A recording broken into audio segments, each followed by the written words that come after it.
Music by Shri Ganesh studio Balrampur.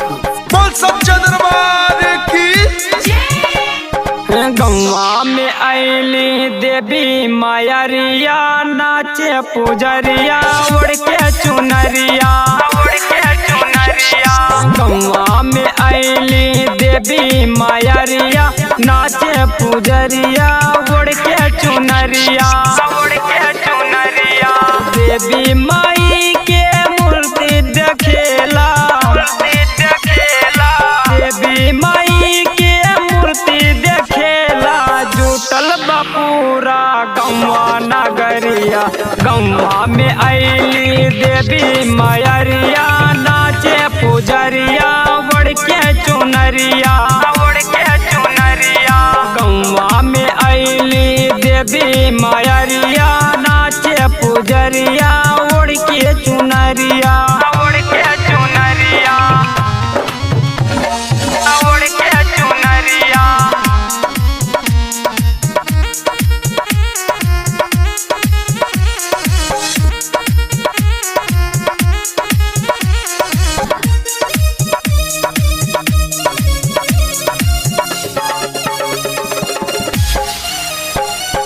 Patan Devi मैया कहाली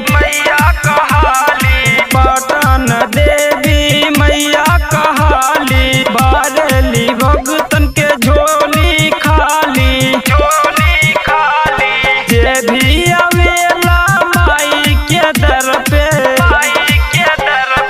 जे भी आवेला माई के दर पे करेली कृपा ओकरे उपरिया गौवा में आईली देवी मायरिया नाचे पुजरिया उड़ के चुनरिया गौवा में आईली देवी मायरिया नाचे पुजरिया उड़ के चुनरिया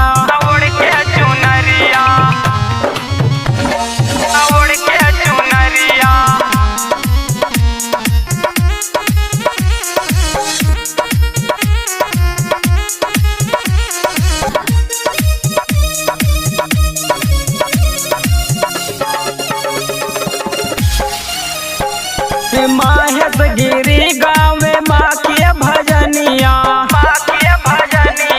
माहेश गिरी गाँव में माँ के भजनिया सत्या तिवारी माँ के चूमे चरनिया हतवा जोड़ कहे राजेश परमो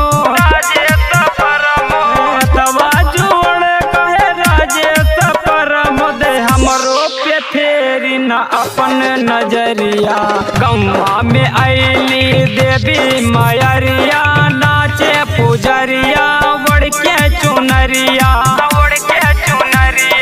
गौवा में आईली देवी मायरिया नाचे पुजरिया